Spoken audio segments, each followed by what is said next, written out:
नमस्कार। शाश्वत सनातन संस्कृत में मैं विनोद पांडे आप सभी का बहुत बहुत स्वागत करता हूं। आज की पुस्तक जिस पे चर्चा होगी श्री दत्तात्रेय कवच और साथ में इससे श्री दत्तात्रेय स्तोत्र भी इसमें है। तो इन दोनों पे चर्चा होगी, साथ में पुस्तक की रूपरेखा और पुस्तक के बारे में जो कि गीता प्रेस गोरखपुर से प्रकाशित है, इसकी भी एक चर्चा होगी। तो चलिए हम आप मिलकर इन बातों को साझा किया जाए। श्री हरि बंधु, प्रस्तुत पुस्तक जैसा कि आप देख पा रहे होंगे श्री दत्तात्रेय वज्र कवच, जो कि गीता प्रेस गोरखपुर से प्रकाशित पुस्तक है और पुस्तक की कोट संख्या 495 है और बहुत ही पतली सी छोटी सी पुस्तक है, जिसमें कि पृष्ठ संख्या मात्र 30 पृष्ठों की ये पुस्तक है। तो आइए पुस्तक शुरू से शुरू करते हैं। यहाँ पे भगवान दत्तात्रेय का एक छवि दी गई है, सुंदर सी। गीता प्रेस गोरखपुर से प्रकाशित पुस्तक। ये पुस्तक संवत 2080 का 37वां पुनर्मुद्रण है और अभी तक का जो कुल मुद्रण है वो 3,01,000 अभी तक ये छप चुका है और पुस्तक का मूल्य मात्र 8 रुपये है और यहाँ पे गीता प्रेस गोरखपुर का पता दिया गया है। श्री दत्तात्रेय वज्र कवच, जैसा कि आप सभी को मालूम है कि जो कवच होता है उसमें जिन भी देवता या देवी का कवच होता है उनसे हम रक्षा के लिए प्रार्थना करते हैं। वही बात यहाँ भी कही गई है, लेकिन इसका क्या विशेष महत्व है उसके बारे में चलिए जान लेते हैं। तो आइए पहले पुस्तक देखते हैं। जो मुख्य कवच स्रोत है वो दिया गया है, साथ में हिंदी अनुवाद दिया गया है और इसमें कुछ चीज़ें यहाँ पे, जैसे कि यहाँ पे देखिए बिंदु करके जो विशेष नोट हो है उसको भी यहाँ पे नीचे जगह जगह पे पेज पे यहाँ पे बताया गया है। ये अच्छी बात है।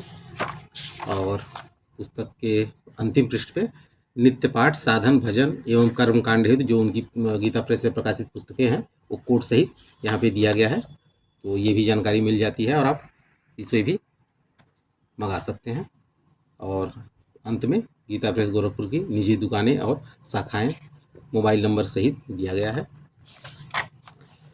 तो इसमें कोई निवेदन वगैरह कुछ है नहीं, तो मैंने इसको पढ़ा है। तो इसमें जो महत्व की चीज़ें हैं और इसी कवच में बताया गया है और कवच के कितने पार्ट से क्या होता है इसको भी बताया गया है।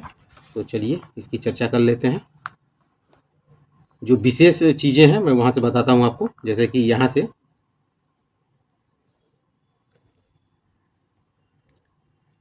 यहाँ पे लिखा है कि इसके पढ़ने से पुत्र, मित्र, स्त्री आदि तथा सर्वोपरि तत्व भगवत प्राप्ति रूप संतोष भी प्राप्त हो जाता है और यही वेद शास्त्र आदि सभी विद्याओं तथा ज्ञान विज्ञान का आकार है।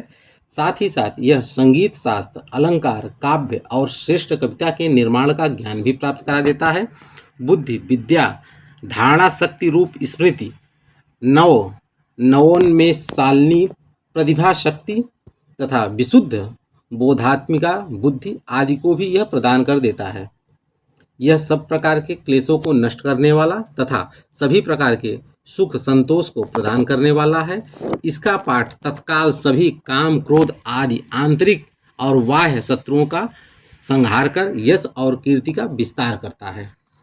यह 8 प्रकार के महारोगों, 13 प्रकार के सन्निपातों, 96 प्रकार के नेत्र रोगों और 20 प्रकार के प्रमेह, 18 प्रकार के कुष्ठ, 8 प्रकार के शूल रोग, 80 प्रकार के वात रोग, 40 प्रकार के पित्त रोग, 20 प्रकार के कफ संबंधी रोग, साथ ही क्षय रोग, चतुराहिक, तिर्जा और बारी आदि आने वाले ज्वर एवं मंत्र यंत्र, कुयोग, टोटना आदि से उत्पन्न रोग, दुख, पीड़ा आदि भी नष्ट हो जाते हैं। इसके अतिरिक्त भूत, प्रेत, ब्रह्मराक्षस, कुष्मांडा आदि से होने वाले दैवी प्रकोप और दुष्ट ग्रहों के द्वारा गोचर से उत्पन्न अनेक प्रकार की पीड़ाएं, स्पर्श दोष से उत्पन्न होने वाली छुआछूत की बीमारियां और विभिन्न देश काल से उत्पन्न होने वाली प्रतिशयाएं, जुकाम आदि, शीत ज्वर, मलेरिया आदि तथा तापत्रयों आधिदैहिक, आधिदैविक और आधिभौतिक का इसमें समन हो जाता है। तो जैसा कि आप देख पा रहे हो कि इस एक श्री दत्तात्रेय वज्र कवच से विभिन्न प्रकार के लाभ हैं, और अब कि कवच को कितने बार पढ़ने से क्या लाभ होता है उसके बारे में चर्चा की जाएगी।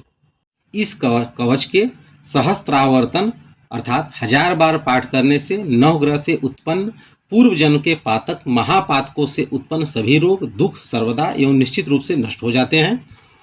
इसके 10,000 बार पाठ करने से बंध्या स्त्री को भी सुलक्षण पुत्र प्राप्त हो जाता है, और इसके 20,000 पाठ करने से अकाल मृत्यु भी दूर हो जाती है। इसके 30,000 पाठ करने से साधक आकाशगामी की शक्ति प्राप्त कर लेता है, यानी आकाश गमन करने लगता है, और 1000 से लेकर 10,000 तक की संख्या में पाठ करते न करते सारी कामनाएं पूर्ण हो जाती है। इसके 1 लाख आवृत्ति से निसंदेह साधक के सभी कार्य सिद्ध हो जाते हैं। अब जैसे यहाँ पे लोगों का तर्क होगा कि आकाश गमन की शक्ति कहाँ से आ जाएगी, तो 30,000 पाठ तो बहुत आसानी से सभी लोग कर लेंगे। लेकिन 30,000 पाठ तो आसानी से सभी लोग कर लेंगे, लेकिन जो इसके नियम विधि और जो कि योग में हमारे 8 आयाम बताए गए हैं उनको सभी लोग नहीं कर पाएंगे। अगर वो सभी कर लें तो निश्चित रूप से ये शक्तियाँ प्राप्त हो जाएंगी। शक्तियाँ आज भी हैं, मंत्र आज भी हैं, लेकिन जो करने की विधि और जितनी हठतापूर्वक उसको करना चाहिए और हमें नियमों का पालन करना चाहिए वो अब लोग संभव नहीं है कि कर पाएँ। इस वजह से सिद्धियाँ पूर्ण रूप से मिलती नहीं हैं। हाँ, लौकिक जो सिद्धियाँ हैं वो हमको ज़रूर मिल जाती हैं, जैसे कि आकाशगमन की शक्ति भले न मिले, लेकिन हमारी जो मनोकामनाएं हैं, जो हमारी भौतिक सिद्धियाँ हैं वो आसानी से संभव है, वो हमको मिल जाया करती हैं। तो इसमें संदेह नहीं है कि ये शक्ति न मिले, बिल्कुल मिल सकती है, लेकिन उस तरह से सिद्धियां करने की भी ज़रूरत है। आज भी बहुत से ऋषि मुनि और संत हैं कि जो सिद्धियां प्राप्त किए हुए हैं, लेकिन हमारे आपके वो बीच में नहीं आते हैं। चलिए आगे देखते हैं। गूलर के वृक्ष के नीचे दक्षिण की ओर मुख कर बैठकर इसका 1 मास तक जप करने से शत्रु की सभी इंद्रियां सर्वदा विकल हो जाती हैं। गूलर के वृक्ष के नीचे धन धान्य की वृद्धि करने के लिए जप करने का विधान है। लक्ष्मी प्राप्त की कामना से बिल्व वृक्ष के नीचे एक एवं किसी भी उपद्रव की शांति के लिए इमली वृक्ष के नीचे जप करना चाहिए। आगे दिया गया है। तेज ओज और बल की कामना से पीपल के वृक्ष के नीचे, विवाह की इच्छा से नवीन आम्र वृक्ष के नीचे, जो नया आम का वृक्ष भी तैयार हो रहा हो उसके नीचे, तथा ज्ञान की इच्छा से तुलसी वृक्ष के नीचे, एवं पुत्र की इच्छा वालों को भगवान के मंदिर के गर्भगृह में बैठकर इसका पाठ करना चाहिए। धन की इच्छा वालों को किसी भी शुभ स्थान में तथा पशु की इच्छा वालों को गौशाला में बैठकर पाठ करना चाहिए। देवालय में किसी भी कामना से बैठकर जप करने से उसकी तत्काल सिद्धि होती है। नदी सरोवर आदि में नाभि पर्यंत जल में स्थित होकर भगवान सूर्य को देखते हुए इस कवच का 1000 बार जप करता है, वह युद्ध, शास्त्रार्थ और सभी प्रकार के विवादों में विजयी होता है। आगे और भी कहा गया है। जो रात्रि में किसी जलाशय आदि में कंठ मात्र जल में स्थित होकर इस कवच का पाठ करता है, उसके सामान्य ज्वर, मिर्गी, कुष्ठ और उष्ण ज्वर आदि ताप भी नष्ट हो जाते हैं। जहाँ कहीं जो कुछ उपद्रव, महामारी, दुर्भिक्ष आदि बीमारियां स्थिर हो गई हैं, वहाँ जाकर इस कवच के जप मात्र से निश्चित ही वे उपद्रव आदि निवृत्त हो जाते हैं और शांति हो जाती है। इस प्रकार से ये श्री दत्तात्रेय वज्र कवच इस प्रकार से ये दिया गया है, और ये रुद्रयामल तंत्र के अंतर्गत ये कवच आता है और वहीं से इसे दिया गया है। आगे श्री दत्तात्रेय स्तोत्रम भी दिया गया है। कवच के बाद स्तोत्र भी पढ़ना चाहिए, और छोटा सा स्तोत्र है। कवच जैसा कि कुल मिला के 50 श्लोकों का ये कवच है, और जो स्तोत्र दिया गया है वो 18 श्लोकों का ये स्तोत्र दिया गया है, और ये नारद पुराण में दिया गया है। वहीं से ये नारद पुराण से ये स्तोत्र लिया गया है। तो इस प्रकार से श्री दत्तात्रेय वज्र कवच है, और किसी भी पूजा पाठ स्त्रोत कवच में जितनी आपकी श्रद्धा होगी निसंदेह रूप से उतनी आपकी शक्तियाँ प्राप्त होंगी, इसमें कोई संदेह नहीं है। तो इसी तरह अपना सहयोग बनाए रखें। फिर अगले चलचित्र में एक नए पुस्तक, एक नई जानकारी के साथ फिर आपसे मिलूंगा। तब तक के लिए आप सभी का बहुत बहुत धन्यवाद।